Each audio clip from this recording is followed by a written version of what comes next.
नमस्कार, मैं वीना वर्मा हमारे YouTube चैनल एस्ट्रो वीना पर आपका हार्दिक स्वागत करती हूँ।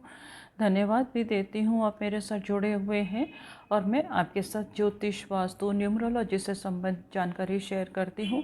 और इसी माध्यम से अगर किसी के जीवन में कोई समस्या है, कोई भ्रम है, किसी भी चीज़ की कोई सफरिंग है तो मैं दूर करने की पूरी कोशिश करती हूँ। तो आज मैं आपको जो जानकारी शेयर कर रही हूँ वो सूर्य के गोचर के बारे में है, ज्योतिष से संबंधित जानकारी है। सभी जानते हैं कि प्लैनेट्स जो हैं कभी भी स्थायी नहीं रहते, हमेशा मूव करते रहते हैं एक राशि से दूसरी राशि से, दूसरी से तीसरी राशि में। इसी को हम ट्रांसिट बोलते हैं, गोचर बोलते हैं। और गोचर का जो प्रभाव होता है जब चेंज होता है तो विभिन्न राशियों के ऊपर अलग अलग होता है और विभिन्न राशियों के जातकों के ऊपर जो प्रभाव होता है उसी के बारे में हम चर्चा कर रहे हैं। तो सूर्य का गोचर जो है 15 मार्च 2021 को चेंज होगा। अभी जो चल रहे हैं ये कुंभ राशि में चल रहे हैं और 15 मार्च को ये मीन राशि में प्रवेश कर जाएंगे और यहाँ पर ये 13 अप्रैल तक रहने वाले हैं। तो विभिन्न राशियों के ऊपर जो फल होगा उसके बारे में भी चर्चा कर लेते हैं।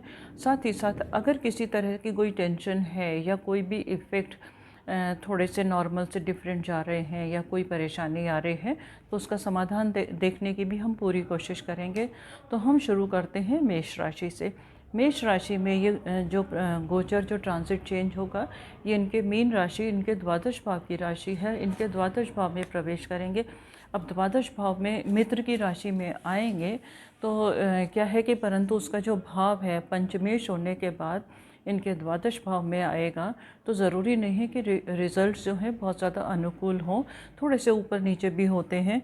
तो इनके साथ में जो है इनके जो द्वादश भाव में जाने के बाद ये जो है अत्यधिक व्यय करवाने की संभावना है। और अगर इनको लाभ होगा तो बाहर के सोर्सेज से अगर ये लाभ कमाना चाहेंगे तो इनको लाभ हो जाएगा, परंतु इनको सूझबूझ का सहारा लेने की बहुत ज़्यादा ज़रूरत है। जल्दबाजी में कोई डिसीज़न ना लें। वैसे भी मेष राशि के जातकों की जो नेचर होती है बहुत उनके अंदर उतावलापन रहता है, जल्दी होता है। तो क्विक डिसीज़न ना लेके सोच समझ के डिसीज़न लेंगे। और सोच समझ के भी अगर सपोज़ इनके माइंड में कोई टेंशन आती है तो अपने अनुज से, अपने बच्चों की सलाह से भी अगर आगे बढ़ेंगे। कभी कभी बच्चों की सलाह भी हमें बहुत महत्वपूर्ण दे देती है और हमें आगे बढ़ने की संभावनाएं देती है। तो अगर उनकी सलाह भी मान के चलेंगे तो डेफिनेटली इनका जो समय है बहुत अच्छा जाएगा और उसका ये पूरा लाभ उठाएंगे। बाहर इन्वेस्टमेंट कर सकते हैं, बाहरी सोर्सेज से इनको पूरा लाभ होगा। और साथ ही साथ इनके साथ में क्या है कि कुछ यात्राओं के भी योग बन रहे हैं, यात्राएं फ्रूटफुल रहें उसके लिए अपने साथ में किसी को लेके जाएंगे तो इनको भरपूर लाभ मिलेगा। मानसिक उत्तेजना से इनको बचने की ज़रूरत है। कोई भी डिसीज़न जो है वो क्विक डिसीज़न ना लें, सोच समझ के दूरदर्शिता से डिसीज़न लेंगे तो इनका ये समय अनुकूल जाएगा। और कंसंट्रेशन इनके लिए बहुत ज़्यादा ज़रूरी है। कंसंट्रेशन में प्रॉब्लम आएगी इनको। क्या है कि जब हम कोई भी काम करना चाहते हैं तो हमारे को जब जल्दबाजी रहती है तो हमारा फोकस बिगड़ जाता है। इस वक्त इनको ज़रूरत है फोकस बनाए रखने की, शांति से डिसीज़न लेने की। और डिसीज़न मेकिंग पावर के लिए इनको संडे को, अगर ये संडे को उपवास करेंगे तो इनके लिए अच्छा रहेगा। कोशिश करें कि संडे को नमक से परहेज़ रखें और एक समय अगर भोजन कर सकते हैं तो ठीक है, नहीं तो फलाहार ले सकते हैं। और नमक का त्याग करें, सूर्य की उपासना करें, सूर्य को नियमित जल दें तांबे के लोटे से। तो ये समय उनके लिए अनुकूल जाएगा और इनको जो है एक्सपेंसेस जो इनके बढ़ने वाले थे वो कंट्रोल में आ जाएंगे। हम आते हैं वृषभ राशि के ऊपर। वृषभ राशि तो वैसे भी शुक्र की राशि है और ये यहाँ पर चतुर्थ भाव का स्वामी है। चतुर्थ भाव का स्वामी होने के बाद इनके 11th हाउस में प्रवेश करेंगे। 11th हाउस जो है हमारा लाभ का घर होता है। लाभ के घर में कोई भी प्लैनेट पहुंच जाए तो हमें बहुत अच्छे रिजल्ट्स देता है। तो यहाँ पर क्या है कि चतुर्थ भाव का स्वामी इनके 11th हाउस में जब प्रवेश करेंगे तो लाभ के मौके इनको बार बार मिलेंगे। घर के, परिवार के लोगों के सहयोग से इनकी सोर्सेज ऑफ इनकम बढ़ेगी और सोर्सेज ऑफ इनकम बढ़ेगी तो इनके घर में खुशी का माहौल भी आएगा। थोड़ा सा इनके क्या है कि इनके साथ में यह है कि सूर्य जो है गर्म ग्रह है और इनके चतुर्थ भाव का स्वामी भी है। तो ये जो है वृषभ राशि के जो जातक होते हैं थोड़े से कूल होते हैं, शांत होते हैं। पक्की बात है कि इनके साथ में इनको लाभ तो इनको बहुत ज़्यादा मिलेगा, परंतु क्या है कि इनका जो नेचर है, गर्म प्लैनेट जो इनको देगा, तो उस लाभ को, उस फ़ायदे को इनके साथ में ये बहुत ज़्यादा इन्जॉय नहीं कर पाएंगे। इनके नेचर मतलब गर्म ग्रह जो है अगर लाभ हमें दे रहा है तो खुशियाँ इन्जॉय करने की भी ज़रूरत होती है। तो ये खुशियाँ इतनी ज़्यादा, इतना मतलब इनके साथ में ये रहेगा कि हम इतने खुश तो हैं, पर हम क्यों इतने खुश नहीं हो पा रहे, क्यों हम इन चीज़ों को एंजॉय नहीं कर पा रहे। तो ये इनको स्वभाव बना के रखना पड़ेगा। अगर ये अपने स्वभाव में इस चीज़ को लेकर आ जाते हैं तो लाभ के साथ साथ इनका घरेलू वातावरण, मानसिक शांति, ये सब बनी रहेगी, बरकरार रहेगी। इसके लिए थोड़ा सा इंटेलिजेंस का सहारा लेने की भी ज़रूरत है। शिक्षा में थोड़ी सी इनका कंसंट्रेशन में प्रॉब्लम आने की संभावना है, तो फोकस अपना बना के रखें। सुबह सुबह ये सूर्य नमस्कार करेंगे, सूर्य की एनर्जी अपनी बॉडी पर लेंगे तो इनके लिए बहुत अच्छा रहेगा, और ये इनकी ऑरा जो है पॉजिटिव हो जाएगी, और इनका जो अपनी जो खुशियाँ इंजॉय करना चाहते हैं उसको अच्छे से इंजॉय कर पाएंगे। हम आगे बढ़ते हैं मिथुन राशि के ऊपर। मिथुन राशि के ये 10th हाउस में प्रवेश करेंगे और इनके 3rd हाउस का लॉर्ड है। 3rd हाउस होता है हमारे छोटे भाई बहनों का लॉर्ड, हमारे करेज, हमारे हिम्मत का हाउस होता है। और यहाँ पर मित्र की राशि में आने के बाद ये अपनी तरफ से जो प्रयत्न करेंगे, जितने एफर्ट्स डालेंगे, अपने कॉन्फिडेंस को बरकरार करके रखेंगे, तो इनको लाभ के बार बार मौके मिलेंगे और उसको लाभ को अच्छे से एंजॉय कर पाएंगे। परंतु इनको एक्स्ट्रा एफर्ट्स डालने की ज़रूरत है। क्या है कि मिथुन राशि के जो जातक होते हैं, बुध की राशि है, तो थोड़े से डेलिकेट तो होते हैं। तो इनको अपने कंफर्ट जोन से बाहर निकल के अगर ये कोई भी काम करेंगे तो इनके कारोबार में उन्नति होने की पूरी संभावना है, और माता पिता का इनको भरपूर सहयोग मिलने वाला है। समाज में भी इनकी प्रतिष्ठा की संभावना पूरी बन रही है। हम चलते हैं कर्क राशि के ऊपर। कर्क राशि में ये 7th हाउस का लॉर्ड है और इनके भाग्य स्थान में प्रवेश करेंगे। भाग्य स्थान में 2nd हाउस का लॉर्ड, धन भाव का लॉर्ड भाग्य स्थान में जब प्रवेश करेगा तो स्वतः ही इनके काम जो है भाग्य के अनुरूप बनते चले जाएंगे। भाग्य इनका हर काम में पूरा साथ देगा, और जब इनका भाग्य इनका पूरा साथ देगा तो डेफिनेटली इनका जो कोष है, संचित धन जो है, उसमें वृद्धि होती रहेगी। परंतु कर्क राशि का जो जलीय राशि है तो इनका स्वभाव भी बहुत शांत है। तो अगर उत्तेजना का वातावरण इनके साथ में आए तो इनको उत्तेजना से बचने की पूरी कोशिश करनी चाहिए। अगर ये उत्तेजना से बचेंगे तो हर चीज़ को एंजॉय कर पाएंगे। और इनका घरेलू वातावरण में भी इनको एक चीज़ का ध्यान रखना है कि अपनी वाणी के ऊपर कंट्रोल रखें। वाणी से कोई भी ऐसे अपशब्द ना बोलें जिससे किसी को हर्ट हो। एक बार अगर किसी को हर्ट हो जाता है तो हमारी जो इमेज है, हमारी जो बातचीत है, वो हमारी हमेशा के लिए एक इमेज ख़राब कर देती है। तो आपकी इमेज वैसे ही समाज में बहुत शांत और अच्छी है, तो आप इस इमेज को बना के रखिएगा। जो भी बोले वो सोच समझ कर शांति से बोलेगा। आपके लिए एक बहुत छोटा सा साधारण सा उपाय है, अगर आप इसे कर पाए तो आप थर्सडे को अगर गाय की सेवा करें और गाय को गुड़ खिलाएंगे तो समय आपके बहुत अनुकूल जाने वाला है। हम आगे बढ़ते हैं सिंह राशि के ऊपर। सिंह राशि में ये प्रथम भाव का स्वामी है और इनके अष्टम भाव में प्रवेश करेंगे। अष्टम भाव जो होता है हमारा एकल्ट साइंसेस का भाव होता है, हमारी रोग प्रतिरोधक क्षमता का भी भाव होता है, हमारी रेजिस्टेंस का भी भाव होता है। लोग तो बोलते हैं कि मृत्यु का घर है, पर हम ये नहीं मानते। हम तो इसको मानते हैं कि हमारा अष्टमेश जो है हमारे को चाहे कितनी भी परेशानी आए हमारे को हिम्मत बनाए रखता है। तो यहाँ पर आपको हिम्मत का साथ देना है। अगर आप अपना क्या है कि सूर्य के लोगों के अंदर, सूर्य प्रधान लोगों के साथ में क्या होता है कि अगर इनकी ईगो हर्ट होती है तो ये बहुत जल्दी परेशान होते हैं। तो इस वक्त जो समय है, इस समय आपको क्या करना है कि आपको संयम से काम लेना है। अपनी ईगो अगर थोड़ी सी हर्ट होती है तो उसको इग्नोर कर दीजिएगा, आपके लिए अच्छा रहेगा।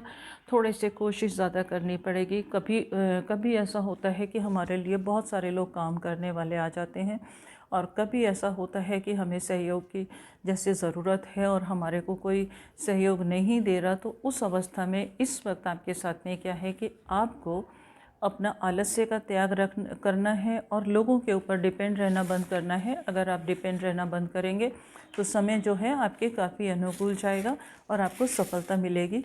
कोष में वृद्धि होगी, आपको संचित धन की भी चिंता होगी, परंतु स्लो होगी। कोई परेशानी वाली बात नहीं है। आगे आके जो समय है वो आगे काफ़ी अनुकूल हो जाएगा, परंतु इस समय संयम से काम लेना है। और अगर आप थोड़ा सा भी डिस्टर्ब होते हैं तो मेडिटेशन का सहारा ले सकते हैं, आपको सफलता मिलेगी। हम आगे चलते हैं कन्या राशि के ऊपर। कन्या राशि में अगर हम देखते हैं तो इनके सप्तम भाव में प्रवेश करेंगे और इनके 12th हाउस का लॉर्ड है। सप्तम भाव में प्रवेश, अब कन्या राशि भी बड़ी डेलिकेट राशि है, बुध की राशि है और ये वैसे भी बहुत डिसिप्लिन्ड होते हैं, परंतु अगर एक अग्रेसिव प्लैनेट, हॉट प्लैनेट अगर हमारे प्रथम भाव को, हमारी पर्सनालिटी को देखेगा तो पर्सनालिटी तो हमारी बहुत रुआबदार हो जाएगी और पर्सनालिटी से लोग अट्रैक्ट भी होंगे, परंतु आपको एक चीज़ का ध्यान रखना है कि कभी भी उत्तेजना ना करें। छोटी छोटी बातों पे क्रोध से आप बचे रहेंगे तो आपका जो है आपके लिए बहुत अच्छा रहेगा। सोसाइटी में आपकी रेपुटेशन बढ़ने वाली है, सूर्य आपको देख रहा है तो सामाजिक प्रतिष्ठा बढ़ेगी और कहीं ना कहीं आपके कुछ रुके हुए काम भी हो जाएंगे। कुछ यात्राओं के भी योग बन रहे हैं और खर्चे जो हैं इस समय आपके अधिक हैं, तो आप अगर सोच समझ के खर्चों को करेंगे और नियंत्रण में रखेंगे, बजट बना के चलेंगे तो आपके लिए अच्छा रहेगा। सूर्य की उपासना, सूर्य को जल आपके लिए अच्छा रहेगा। और थोड़ा सा जो भी आपके घर में थोड़े से बुज़ुर्ग लोग हैं, एल्डरली लोग हैं, उनकी रिस्पेक्ट कीजिएगा, उनकी ब्लेसिंग्स लीजिएगा तो आपके लिए अच्छा रहेगा। हम चलते हैं तुला राशि के ऊपर। तुला राशि में ये 11th हाउस का लॉर्ड है और इनके छठे भाव में प्रवेश करेगा। छठा भाव मीन राशि है। अब यहाँ पर क्या है कि 11th हाउस का लॉर्ड है, छठे में आएगा तो इनको सफलता के लिए थोड़े से अतिरिक्त श्रम की ज़रूरत है। अगर वो अतिरिक्त श्रम करेंगे तो इनको हर हाल में सफलता मिलेगी। वैसे भी तुला राशि के जातकों के अंदर एक विशेषता होती है कि हर जगह बैलेंस बना के रखते हैं, पेशेंस को इजीली लूज़ नहीं करते, परंतु इस समय आपको थोड़ा सा और धैर्य का साथ देना है और साथ ही साथ आपको अपनी हेल्थ का भी ध्यान रखना है।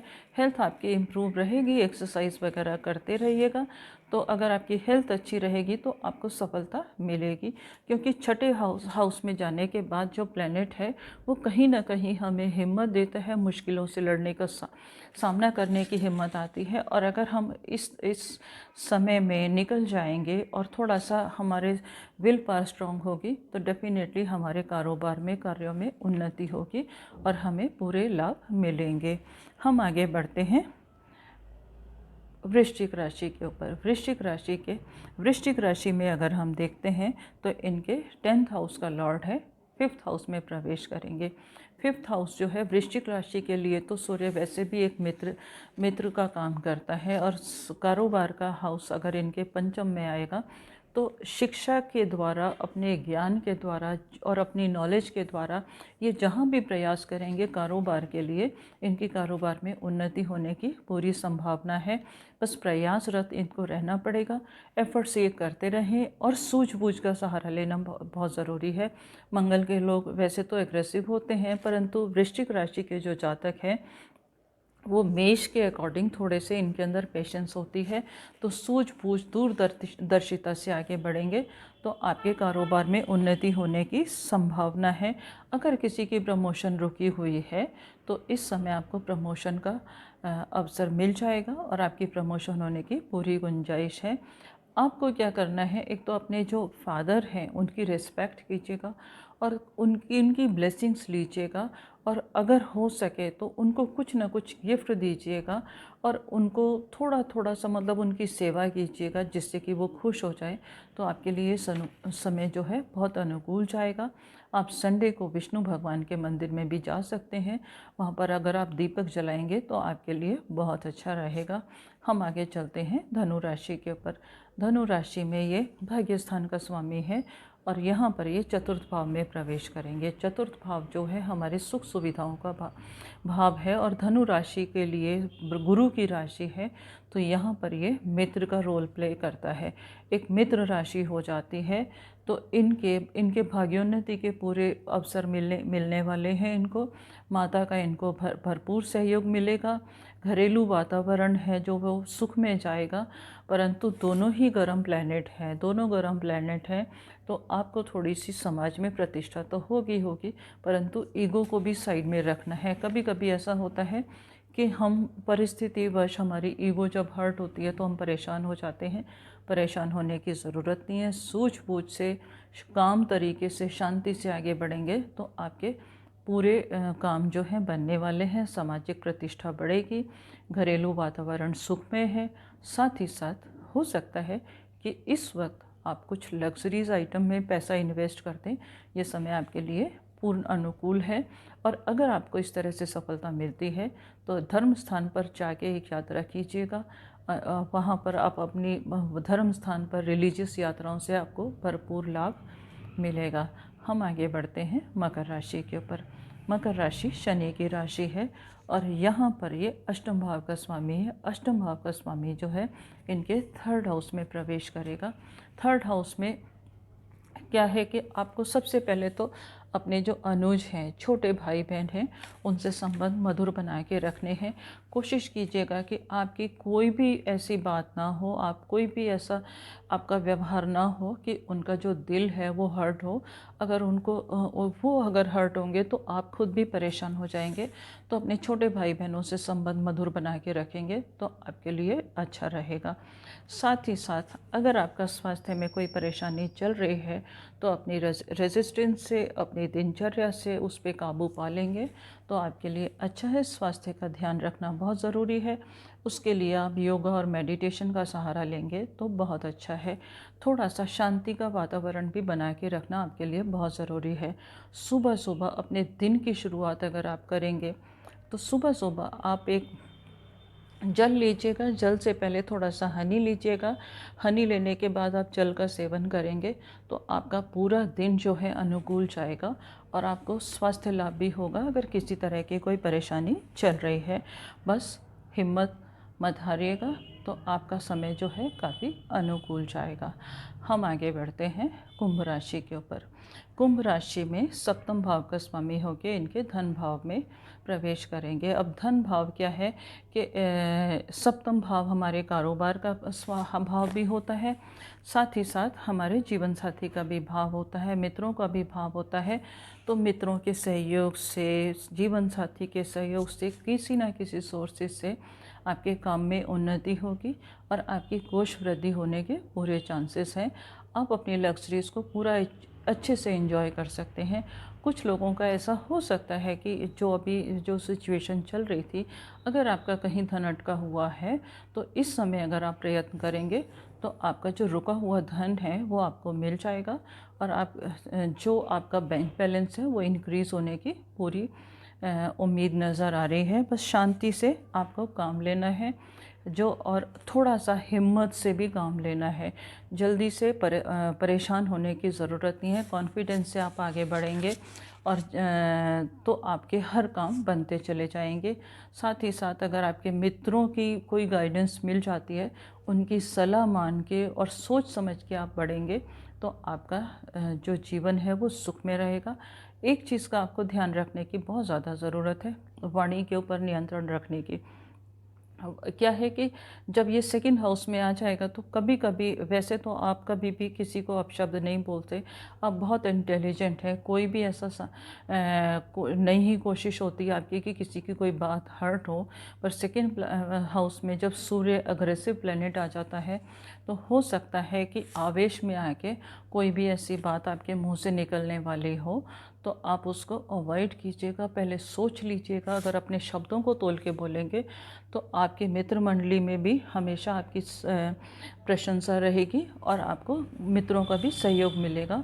और वाणी पर अगर आप बहुत अच्छे से वाणी का सदुपयोग करेंगे तो आपके कोष वृद्धि भी होगी, क्योंकि धन और मुख दोनों हमारे सेकंड हाउस को रिप्रेजेंट करते हैं। तो हम जितना वाणी में मधुर रहेंगे, हमारा जो धन है वो बढ़ता चला जाएगा। हम आ जाते हैं मीन राशि के ऊपर। मीन राशि में ये छठे भाव का स्वामी है और प्रथम भाव में ही प्रवेश करने वाला है। अब प्रथम भाव में प्रवेश करने वाला है तो इनकी रोग प्रतिरोधक क्षमता तो बढ़ेगी, इनके रोगों के ऊपर नियंत्रण हो जाएगा, स्वास्थ्य इनका अनुकूल परिणाम देगा। साथ ही साथ थोड़ा सा एंग्जाइटी इनको रहेगी, तो एंग्जाइटी से बचने की इनको पूरी कोशिश करनी चाहिए। विरोधियों पर आप स्वतः ही विजय पालेंगे।